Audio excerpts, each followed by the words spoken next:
Welcome, everyone, to the Plain Books Podcast. I am honestly thrilled you decided to carve out this time to join us today. Yeah, it's great to be here. If you're a regular listener, you know the drill. But if you are new to the family, let me just set the stage a bit. Right, we don't do surface-level skims here. Exactly. We don't give you the polite, cocktail party version of a book that you can just bluff your way through at dinner. No, we take the text, the context, all of it, and we get right into the marrow. We extract the absolute gold nuggets designed to upgrade your life. And today isn't just a casual chat. We aren't here to just fill the silence while you're, stuck in traffic or folding laundry. Right. We are embarking on an intense exploration of this book, Bill Newman's The 10 Laws of Leadership. And it's a book that has the potential to fundamentally shift the trajectory of your career, your relationships. Your entire self-perception, really. Absolutely. Now, that is a massive promise. Shift the trajectory of your life. But having spent this time with this source material, I think we can back it up. Oh, completely. Before we even crack the spine, I gotta say, looking at the state of the world right now, looking at the news, social media, this topic feels incredibly urgent. Urgent is the precise word. Newman sets the stage immediately in the introduction by identifying a global problem. He calls it a leadership crisis. Exactly. Yeah. A leadership crisis. Now, he wrote this book a few years ago, but if you look around today, it feels like he could have written it this morning over coffee. Yeah. He argues that civilization needs progress, obviously. We all want better healthcare, better schools, safer streets. Better economies. Right.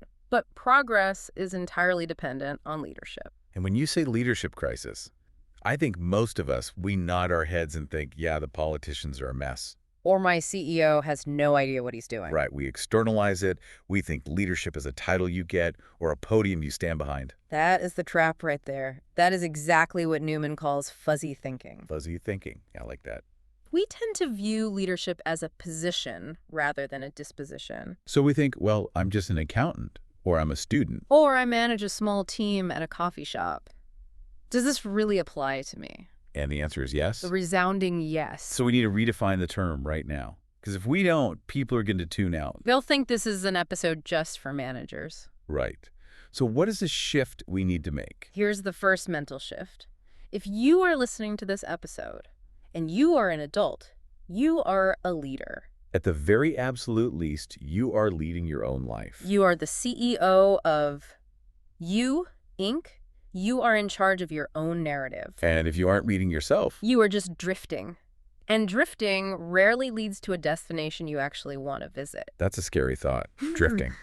It implies you're just flotsam in the ocean, going wherever the tide takes you. Which is how a lot of people live. They wait for things to happen. But a leader makes things happen. That's the core difference. Okay, let's unpack this definition then. Because Newman doesn't just leave it vague.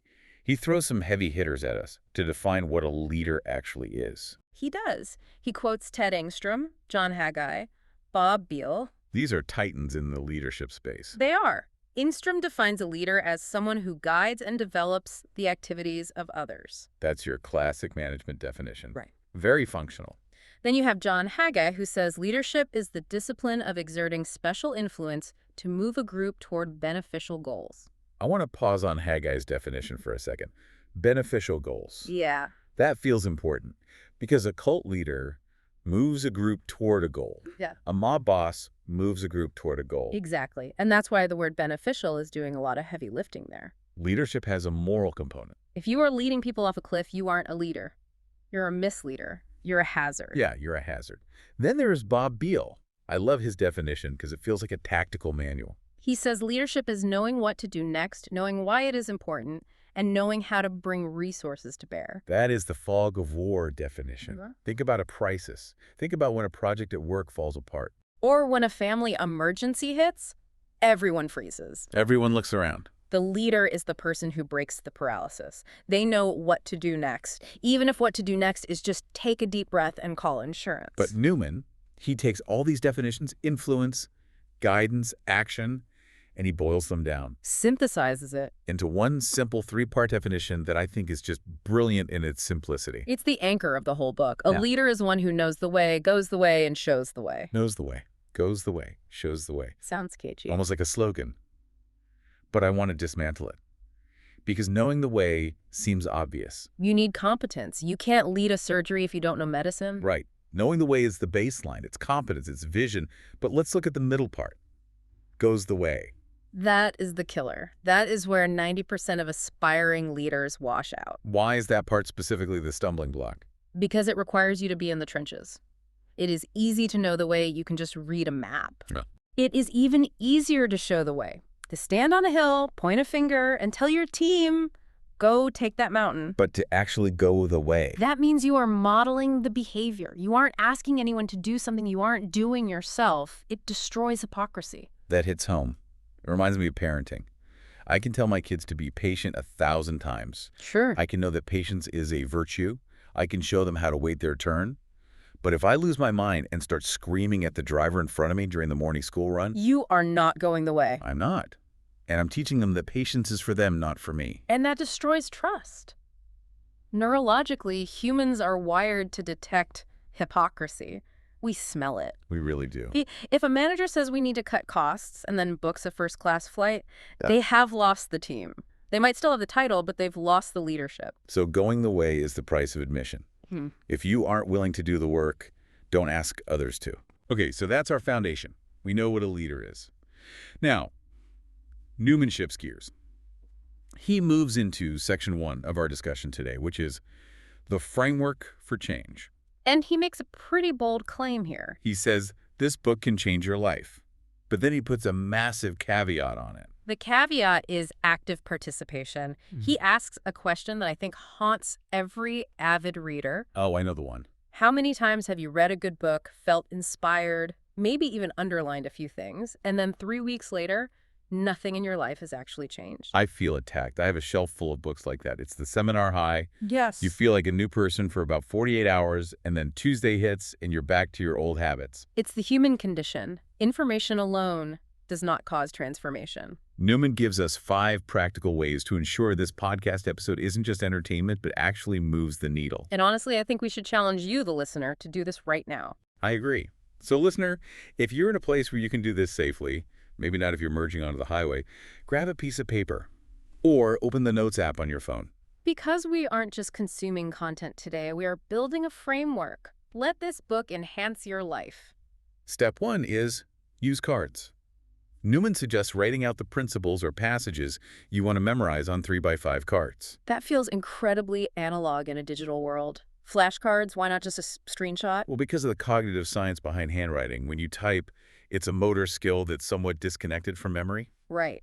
But when you write by hand, you engage the reticular activating system in your brain. You are physically encoding the information. Plus, a physical card in your pocket is a tactile interruption. You reach for your keys, you feel the card, you remember the goal. A screenshot just gets buried under photos of your cat. Okay, fair point. Yeah. Step 1, write it down physically. Step 2 is mark your calendar. This is about scheduling your review. Most people treat personal growth as like when I have time activity, which means never. Never. Newman says put it in the calendar. Tuesday, 8:00 a.m., review leadership goals. If it's not on the calendar, it's not real. It's just a wish.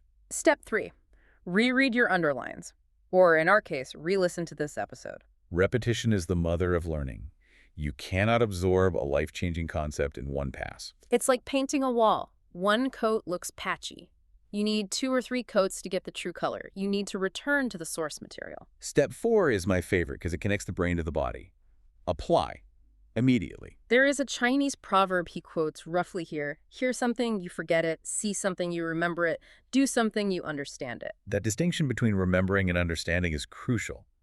You can remember the definition of a difficult conversation. But until you actually sit down with an employee or a spouse and have the conversation, you don't understand it. Exactly. Knowledge is potential power. Application is actual power. And finally, step 5, prioritize what you want to learn. This is the don't bite off more than you can chew rule.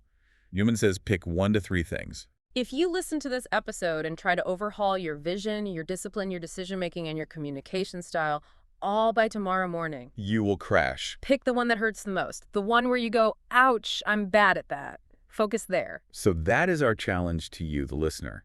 As we go through these laws, don't try to catch them all. Be a sniper, not a shotgunner. Find your target. Let's jump into the laws. Section 2. The law of vision. Seeing the big picture. Now, vision is a buzzword. Every company has a vision statement that nobody reads. But Newman uses a story here that I think redeems the concept, the story of the three bricklayers. It's a classic fable, but the application is timeless. The story goes that a man walks onto a construction site in medieval Europe. It's dusty, hot, loud. He goes up to the first man he sees, who is sweating, looking miserable, just slapping mortar onto a stone. He asks, "What are you doing?" Man barks back, "I'm mixing mortar. Can't you see?" So he goes to a second man. This guy looks a bit more focused, a bit more professional. He asks, "What are you doing?" The man says, "I'm helping put up this great stone wall." Then he goes to a third man. This man is humming. He's a gleam in his eye. He's working with the exact same tools in the exact same heat. The visitor asks, "What are you doing?" The man stops, wipes his brow, looks up at the sky, and says, "I am building a great cathedral." I love that. Same job, same mortar, same heavy stones, totally different reality. Exactly. The first man has a job. He is trading time for money. He is miserable because the work is hard and meaningless.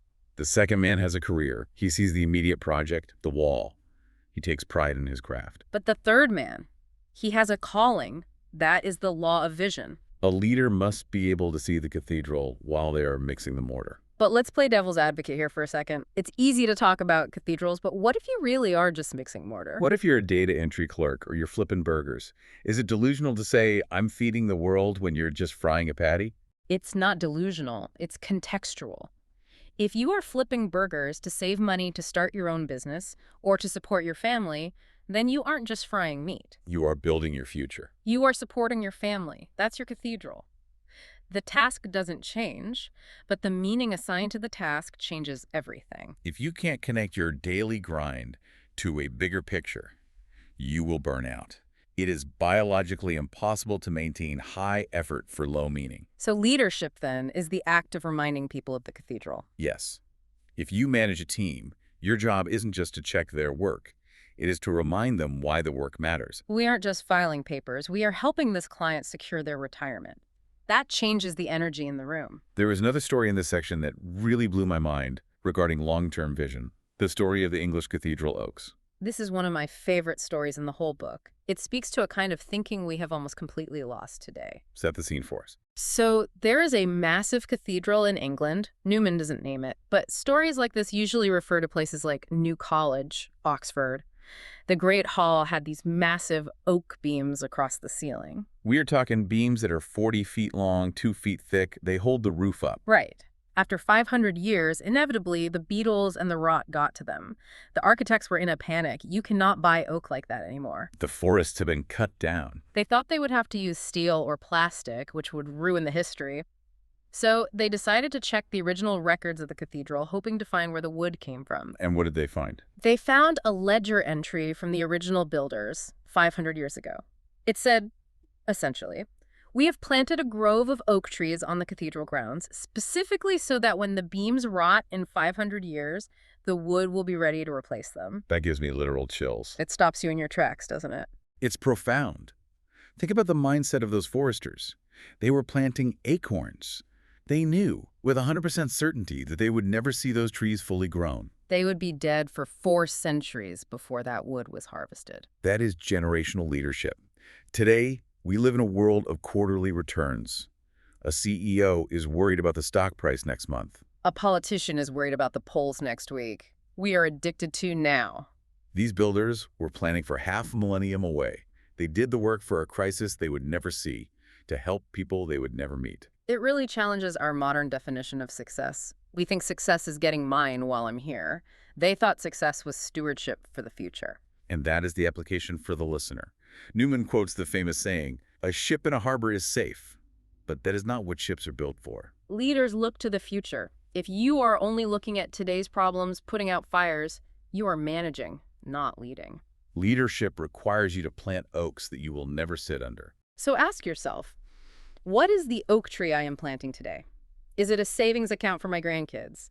Is it mentoring a junior employee who will eventually take my job? Exactly. If you aren't planting oaks, you're just consuming resources. Let's move to Section 3, the law of discipline and perseverance. Now, this is where the rubber meets the road. Vision is fun.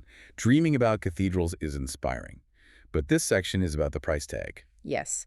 Newman doesn't sugarcoat it, which I appreciate. He lists the price of leadership: hard work, patience, faith, endurance. He actually gives a stern warning. He says, if you aren't willing to pay the price, stop reading. Don't play games with your life. That is a tough line. It sounds like a drill sergeant. It's necessary tough love. Everyone wants the title. Everyone wants the corner office, the recognition. Very few people want the sleepless nights, the difficult decisions, the isolation, and the sheer grind required to get there. To illustrate this grind, he tells the story of Tamerlane and the ant. Now, for context, Tamerlane, or Timur, was this 14th century conqueror. He was an intense figure. But in this story, he's been defeated, he's on the run, he's hiding in some ruined building, possibly a cave or an old stable. He is despairing. He thinks his empire is gone. He's ready to give up. And he watches an ant, just a tiny ant trying to carry a grain of corn up a vertical wall. And physics is against the ant. The corn is heavier than the insect. Tamerlane watches it. The ant climbs a bit and falls. Climbs, falls. Newman writes that the ant fell 69 times. 69 times. I want the listener to really visualize that. Imagine trying to lift a sofa up a flight of stairs and dropping it, then doing it again and again.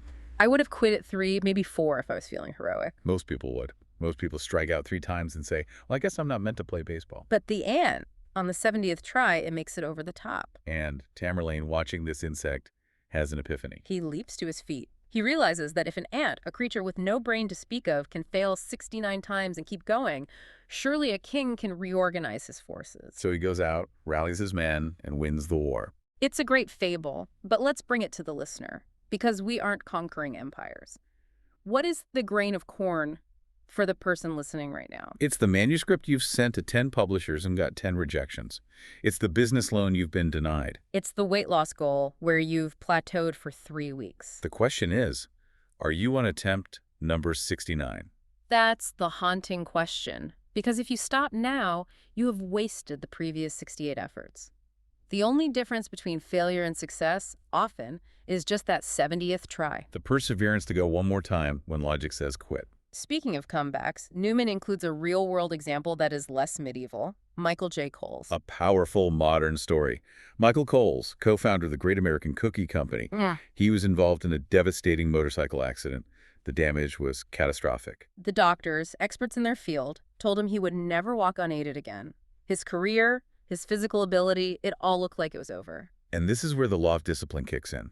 It's not just discipline to work, it's discipline of the mind. Right. He adopted a mantra: every day is a comeback. He didn't accept the diagnosis as a life sentence. He accepted it as a starting point. He did the rehab. He pushed through the pain.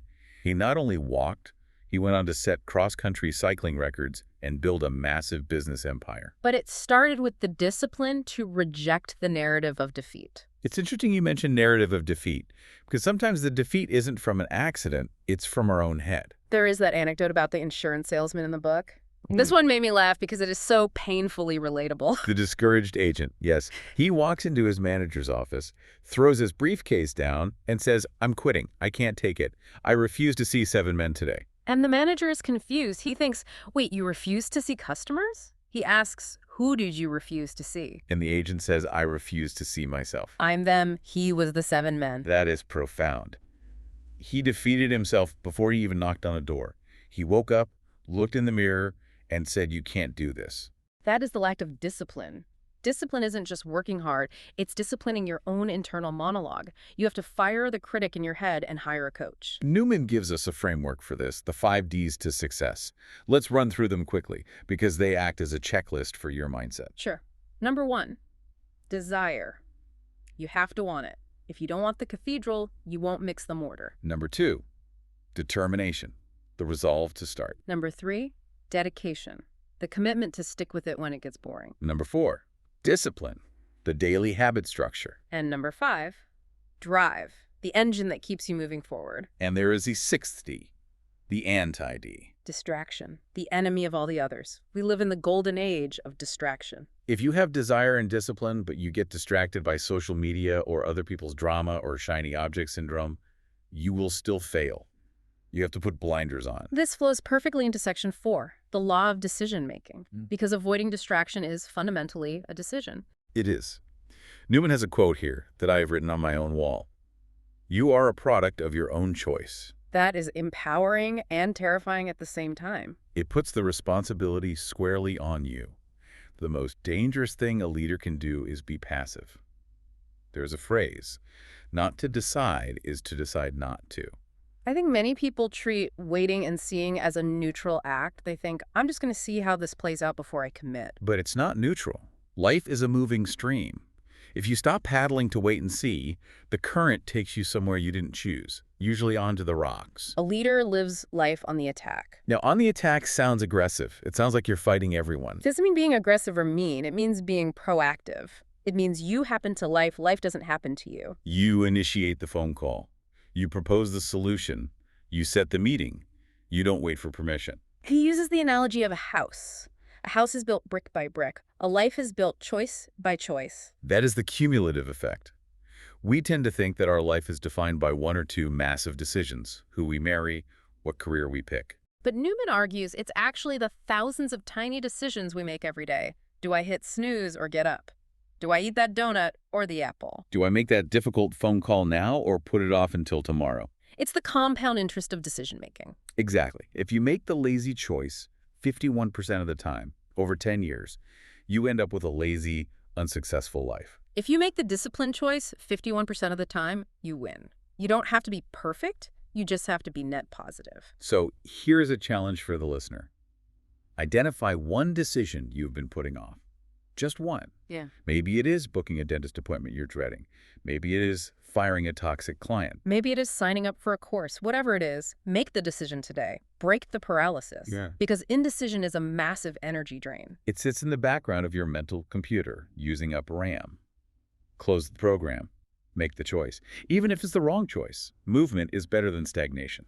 All right, let's move to Section 5. This is a big one. Developing executive ability. This is the core skill set. If the other sections are the mindset, this is the toolkit. The theme here is build a better you. Newman is very clear. To build a better dream, you must build a better you. You cannot have $1 million dream with a minimum wage work ethic or skill set. He cites a study by Bennis and Nannis of 90 top leaders. And the common thread wasn't charisma and it wasn't high IQ. It was that they were perpetual learners. That is the key. Knowledge is exploding. The source material mentions that half of human knowledge is less than 10 years old. That was true when the book was written. Today, with AI and the internet, it's probably less than 2 years old. If you are relying on what you learned in college 10 years ago, you are obsolete. You are fighting tomorrow's war with yesterday's weapons. There is a story here about a father and son that illustrates the opposite of this learning mindset. The dad is sitting in his armchair reading the newspaper. The son is pestering him with questions. Dad, why is the sky blue? Dad grunts, I don't know. Dad, how does electricity work? I don't. Dad, why do the leaves fall? I don't know. And finally the boy, feeling bad, asks, Dad, do you mind me asking you all these questions? And the dad replies, No, son, how else are you going to learn? The irony is so painful, it's funny. The dad has stopped learning, but expects the son to learn by asking him. The dad is a stagnant pool. Newman says leaders must be a running stream. You have to be taking in new water, new ideas, new books, new skills so you can pour into others. If you are stagnant, you become toxic. Your advice becomes stale. Your leadership becomes rigid. Now, Newman gets very practical here. He lists the 12 keys to executive communication and conduct. Now, listing 12 things can be overwhelming, so let's group these into themes. Good idea. I see 3 main buckets here: respect, communication, and team dynamics. Let's start with respect. This covers points like treat people with respect, don't take people for granted, and check your attitude. This seems basic, like kindergarten stuff. Be nice, don't be rude. It is basic, but it is rare. How many leaders have we seen who think that being the boss gives them the right to be rude? Newman argues that rudeness is the hallmark of a weak leader. If you have to yell to be heard, you have no authority. You only have volume. And check your attitude. There is that stat. It takes 72 muscles to frown and only 14 to smile. It is literally more effort to be miserable. And don't take people for granted. Everyone wants to feel special. If your team feels like they are just cogs in a machine, they will work like cogs. Minimum effort, clock in, clock out. If they feel like partners, they will work like partners. Let's look at the second bucket, communication. This covers get to the point, listen, maintain confidence, and guard your tongue. Get to the point is crucial. Time is the most valuable resource. If you ramble, you are stealing from your team. Be concise. But listen is the other side of that coin. Listen with your eyes and ears. Body language tells you more than words often do. If an employee says, I'm fine, but they are slumped over and avoiding eye contact, they are not fine. A leader hears the silence. And guard your tongue. This is about confidentiality. This is huge. If someone tells you something in confidence, a struggle, a fear, a mistake, and you gossip about it to someone else, You have lost their trust forever. You can never lead them again. You have proven you are unsafe. the third bucket is team dynamics. Avoid criticism. Set the example. Resolve minor complaints. Use rewards and maintain standards. Avoid criticism is nuanced. It doesn't mean you don't give feedback. Of course, you correct mistakes. But criticism, attacking the person rather than the problem, creates resistance. You are lazy is criticism. This report was late is feedback. One destroys, the other builds. And resolve minor complaints. This is the broken windows theory of leadership. Yes. If you ignore the small annoyance, the bad coffee, the squeaky chair, the minor interpersonal conflict, it festers. It becomes a symbol of your negligence. Your team thinks if he doesn't care about the broken printer, he doesn't care about us. Fix it while it is small. And finally, maintain your standards. Character is what you are when you are alone. If you cut corners when no one is watching, eventually you will cut corners when everyone is watching. It erodes your foundation. That is a solid list. If you just took those 12 points, printed them out, and lived by them for a month, your career would transform. Let's move to section 6. Excellence and quality. This ties in with maintaining standards. Newman talks about the Toyota Honda standard. Yes, the concept of the quality percentage. He asks, what is an acceptable margin of error? Is 99% good enough? Most people would say, yeah, 99% is an A+. I'd take a 99% success rate. But in the real world, 99% can be catastrophic. If 99% is the standard, that means thousands of babies are dropped by doctors every year. It means planes crash daily at major airports. It means your heart stops beating for 14 minutes a day. Wow, putting it that way. The Toyota standard is, no car leaves the factory without passing quality tests perfectly.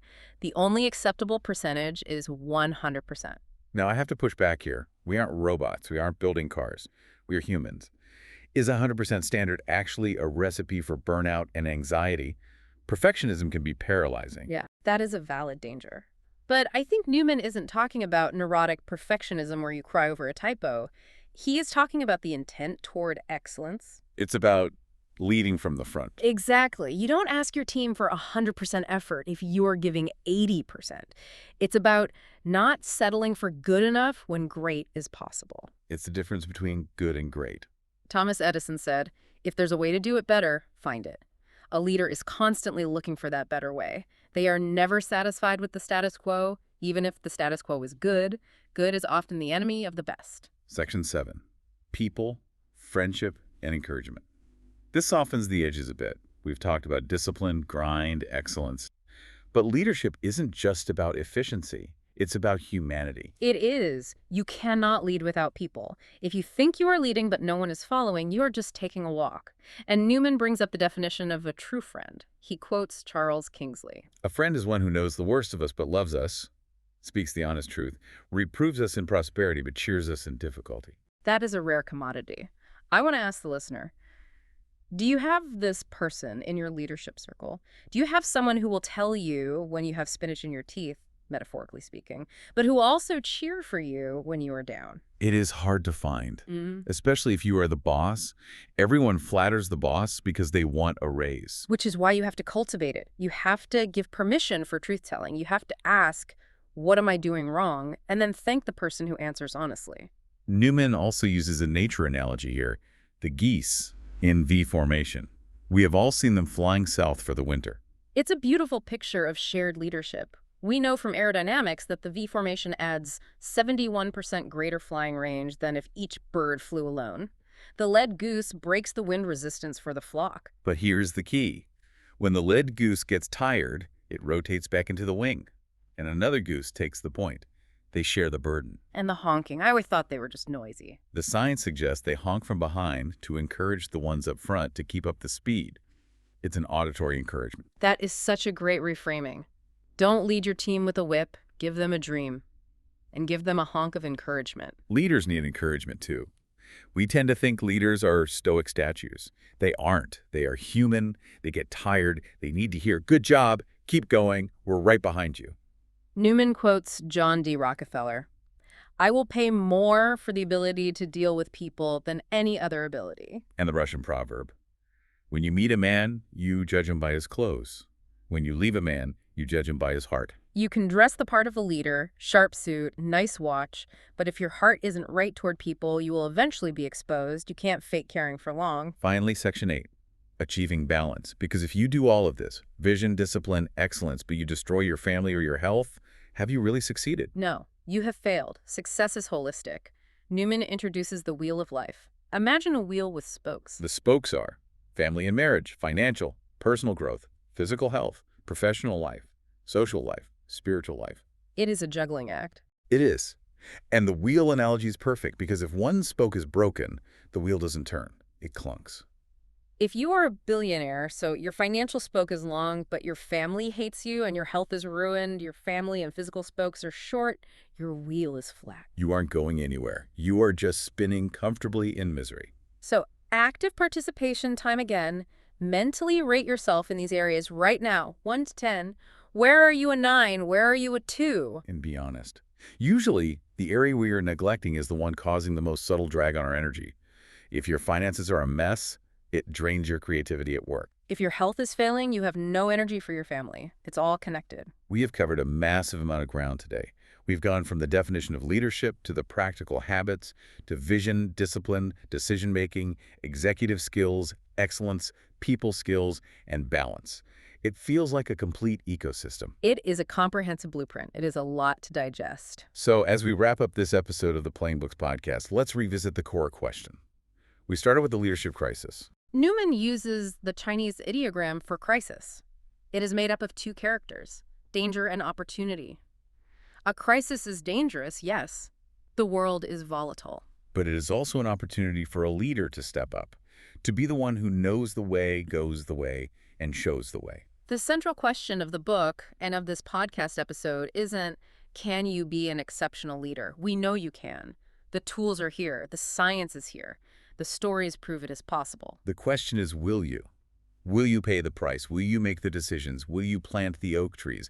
Will you accept the discipline? That is the question we leave you with. Will you? And look, we have extracted the gold, but there is still plenty of silver and bronze in the text.